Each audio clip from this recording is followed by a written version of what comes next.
In the middle of the Caribbean Sea, a family is enjoying their vacation on their yacht. The mother, Julia, jumps into the water to swim. While relaxing, she starts to feel something strange. But since she can't see anything around, she thinks it might just be her imagination. A few seconds later, she feels the same strange sensation again, but once again, nothing is visible. But now she gets scared and starts swimming toward the yacht. Suddenly, someone starts pulling her leg and she begins to scream loudly for help. Her daughter, Casey, is listening to music with her headphones on. That's why she can't hear anything. Tom and their son Ben are busy fishing. Julia tries to stay afloat on the water, but because water gets into her mouth, it becomes difficult for her to scream. After a while, Tom realizes that he hasn't seen Julia for quite some time. He searches for her on the yacht and then sees his wife in danger. He calls the children. He steers the yacht in that direction and jumps into the water. Quickly reaching Julia, he supports her and swims toward the yacht. The children pull both of them up. The family takes care of Julia, but Julia convinces herself that it must have happened because of the waves. At night, everyone celebrates Ben's birthday together. When Cassie gets a call from her boyfriend, she takes her laptop and goes outside. On the video call, her boyfriend shows her that huge dark clouds have gathered over the city. The call glitches and freezes. Cassie comes to tell the family about this. But Tom says that maybe the signal is weak because they're far from land. Just then, everyone hears a sound. They all go outside and see that a pod of whales is passing by. Tom explains that whales always follow the Earth's magnetic field. But when a storm comes, they get confused. Suddenly, the yacht shakes violently and Ben falls down. Tom gets worried that the yacht might have been damaged, so he dives in to check underneath.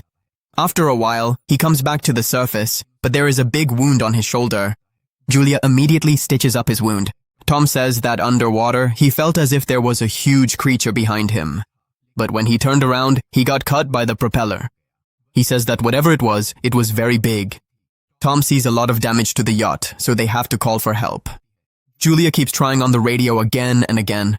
Casey tries to find a signal on the phone, but nothing works. Just then, Casey sees a strange creature, and she screams. But it turns out to be just Ben, who is wearing a mask and playing a prank. After a while, the yacht completely shuts down and gets stuck in the middle of the sea. Julia hears a voice on the radio, but the sound is so bad that she can't understand anything. Tom tells the family that they only have enough food and water for 4 days, and now they'll have to wait for a fishing boat to come by. Suddenly, something is detected on the radar, and the family hears a strange sound. Everyone rushes outside, and to their astonishment, they see several meteors falling to the ground. Wherever the meteors land, there are huge explosions. One meteor falls into the water near them, so Tom immediately tries to start the yacht. The engine barely starts, but just then, another meteor hits the area. The family, terrified, holds on tightly to each other. Just then, Tom realizes that the fireballs falling from the sky aren't meteors, but satellites. At the same moment, Ben notices that smoke is coming out of the yacht. Tom checks and confirms that the engine is broken. As the wind starts to pick up, the family hides inside the yacht. Without noticing that the compass is spinning rapidly. The yacht starts shaking violently, Ben falls again, and this time he gets hurt. Waves are crashing hard against the yacht. Tom struggles to go outside and brings back life jackets. Just then, the power comes back on. Tom immediately presses the power box button, and the lights come back on. At that moment, Ben notices that Julia's nose is bleeding. Julia starts to feel dizzy while Cassie goes to the sink and throws up. Tom keeps trying the radio, but there's no signal. Suddenly, a loud high-pitched noise is heard, and the wind becomes even stronger. Julia tries to close the doors, but a hatch opens and the wind starts breaking the windows. Tom fires a flare, and after a while, darkness falls. The next morning, the family wakes up in shock that they survived the storm. But the yacht and everything else have been destroyed. When they go outside, they see that the seawater has disappeared and the yacht is now stuck on land. Everyone is shocked to see this. Cassie checks for a signal, but the network is completely down. Ben starts playing with 2 dead crabs. Tom checks the compass and sees that it's reversed. The last time this happened was 700,000 years ago. Cassie thinks her boyfriend must have died and she breaks down. When Julia comes to comfort her, Cassie pushes her away and goes off to hide. Julia and Tom check the remaining supplies. Ben ties his birthday balloon to a rock, hoping that maybe some other survivor will see it. Tom tries the radio again, and this time he manages to connect with a man. The man's name is Na, and he is the captain of a submarine. His submarine is also stuck on land. He confirms that the magnetic poles have reversed, which is why the ocean has receded and the land has sunk. He says that he hasn't seen any other survivors so far, and the communication systems are completely down. He further says that the poles will reverse again, and maybe the ocean will return in about a week. He warns the family to climb to the highest place they can, because when the water comes back, it will be very dangerous. He says, his partner died in the crash, and now only he is left in the submarine. There is only space for 3 people, Julia and Tom. They ask him, please save our children. He gives them his coordinates. Tom calculates that it will take 23 days to reach the submarine. He tells the family to get a good rest tonight. Tomorrow morning we'll leave. The next morning, the family is packing their things. Just then, Tom sees something moving nearby. It's a limping man holding a harp in his hand, and there's a dog with him barking continuously. Tom goes up to him and gives him a bottle of water. But the man speaks in a language that Tom can't understand. After drinking the water, the stranger suddenly hits Tom on the head with the bottle and kicks him hard in the face. Julia runs away in fear, but by then it's already too late. The man has already plunged the harp into Tom's stomach. Tom writhes in pain for a few moments, and then the man slits his throat as well. Then the man chases after Julia and throws the harp at her, injuring her shoulder. Enduring the pain, Julia runs inside the yacht and tells the children to hide. She locks the door. Casey and Ben crawl under the sofa. Julia grabs the flare gun for them and hides herself in the bathroom with a knife. The man bangs on the door forcefully and eventually manages to get inside. First, he picks up some food and then starts searching around the yacht. Then he heads towards the bathroom, but Julia cleverly escapes through a small hole. The man thinks Julia has run away, but just as she is quietly trying to get out, his dog spots her and starts barking. When the dog lunges at her, Julia kills it with the knife. Hearing the dog's cries, the man comes outside and, seeing his dog's corpse, flies into a rage. Meanwhile, Julia tries to get inside from the other side of the yacht. She climbs up and starts to enter through a broken window. But the man gets there before her. He grabs her and punches her hard, causing her to fall down. Julia tries to save herself by holding onto the furniture, but the man kicks her away forcefully. Then he puts his foot on her wrist, so that she drops the knife, and then he grabs her hair and slams her face onto the floor, throws her onto the sofa, and starts strangling her. The children are witnessing all of this. Casey goes outside and fires the flare gun. It hits the man directly. He catches fire and the flames start spreading throughout the yacht. The children immediately run away, but Julia comes back. She kicks him once, knocking him down. She grabs the map and the bag and runs away from there. Ben and Casey go to their father and start crying. Julia sits with them, and together, the 3 of them say their final goodbye to Tom through their tears. Just then, that scary man comes out of the yacht again, so the family starts running away once more. Moments later, the yacht explodes with a loud bang. After walking a little further, they stop by a small waterfall to rest for a while. Casey thinks that maybe the crazy man came to them after seeing the balloons. Hearing this, Ben starts blaming himself. Julia explains to him that it wasn't his fault and tells everyone to keep moving forward, because that man is still after them. On the way, near a small pond, Ben finds a dead hammerhead.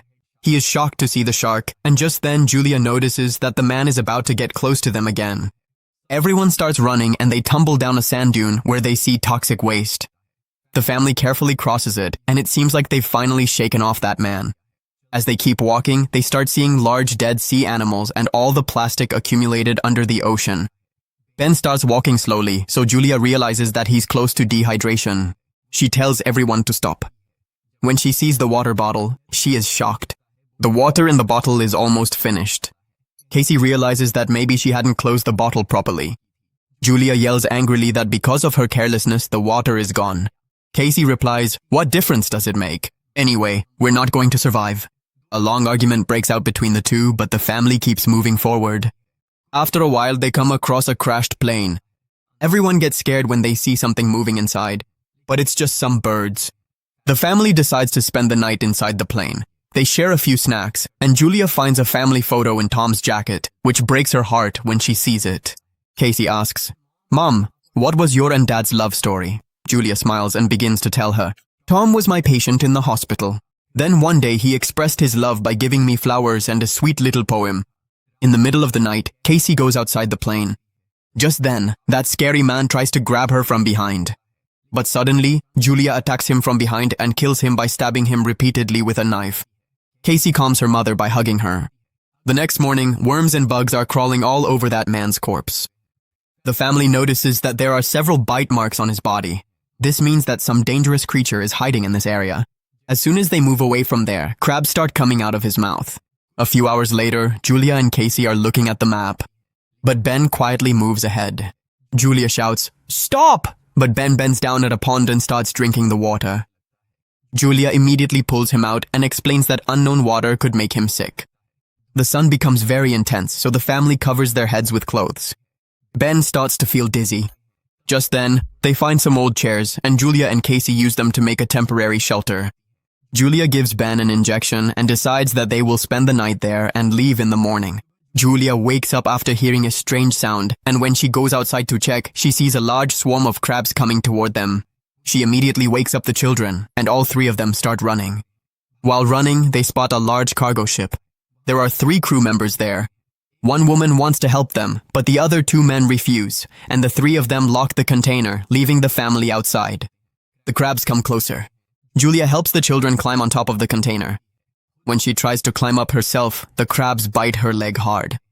The children pull her up, otherwise she would have fallen down. Half of the crabs get inside through a hole in the container. The crew members start firing, but the crabs overpower them and kill both of them. The last man reaches the hole in the roof, but the crabs pull him down too, and he also dies. Julia bandages her wound and faints. After a while, when she wakes up, she finds herself alone in the middle of a sandstorm. Panicking, she starts searching for the children. She picks up a dead woman's weapon and shouts loudly. Hearing her voice, Cassie returns and tells her that she and Ben had gone to look for help, but found no one. Then both of them meet Ben, who finds an open container where they can stay until the storm passes. Julia takes out Tom's lighter and cauterizes her wound. It's extremely painful. After the storm subsides, they find another container, which has lots of water bottles inside. While checking the bodies, they also find a radio and a gun. Julia contacts the ship and tells them that the map is lost. In response, the ship informs her that they were attacked by arthropods.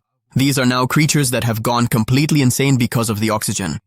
Now the ship tells the family to hurry up because its instruments have calculated that the sea will return much sooner than expected and they only have a few hours left. He fires a flare and the family starts walking in that direction. After a long walk, the family finds a broken toilet where Ben urinates. Now they finally spot the submarine nearby, but to reach it, they have to cross a large rocky path. As they make their way through the path, the walls start to shake and rocks begin to fall, causing a terrifying rock slide. Julia immediately pushes her children to the side and steps back herself so that no one gets hurt. Now, a wall of rocks has come between them. Julia tells the children to go ahead without her, but Cassie refuses and insists that her mother should try to climb over. After a lot of arguing and shouting, Julia promises that she will find her children later. Reluctantly, Cassie drags her brother forward. The children climb over the rocky path and run towards Marine, but when they get there, they see that the boat is lying outside, covered in blood. He explains that it's all over for him, and now the children can take Marine. Thinking that there will be one extra spot, Cassie runs back to find her mother. Just then, Julia sees the crabs approaching and starts firing. She manages to kill some of the crabs, but the swarm is too large and it becomes difficult to fight them all. At that moment, Cassie appears on top of the wall. And as she reaches out her hand, Julia, despite her injured leg, starts climbing up quickly. With Cassie's help, she makes it to the other side, and the two of them run together toward the submarine. Ben is already standing above and opens fire to keep the crabs distracted until the family can climb up. As soon as the crabs reach the body of the boat, they immediately start eating it. Julia picks up the gun and keeps firing until the kids get inside and once they're safe. When Julia realizes she's out of bullets, she throws the gun at the crabs and goes inside with her children. The family locks the hatch securely and watches the crabs all around the submarine through the window. At that moment, the sea returns, so all three quickly sit in their seats, fasten their belts, and hold each other's hands. The strong waves start tossing the submarine violently from side to side, causing Julia to see visions of the entire journey and Casey to throw up. Soon, that high-pitched sound returns and the family loses consciousness. After a while, Julia and the children regain consciousness and are happy to find themselves alive. They unlock the hatch and come out, only to see that the waves have thrown the submarine into a ruined city. This means there is now hope to survive and start a new life, and this is where the film ends. Don't forget to subscribe to the channel and be sure to press the bell icon so you keep getting such entertaining videos. Thank you for watching.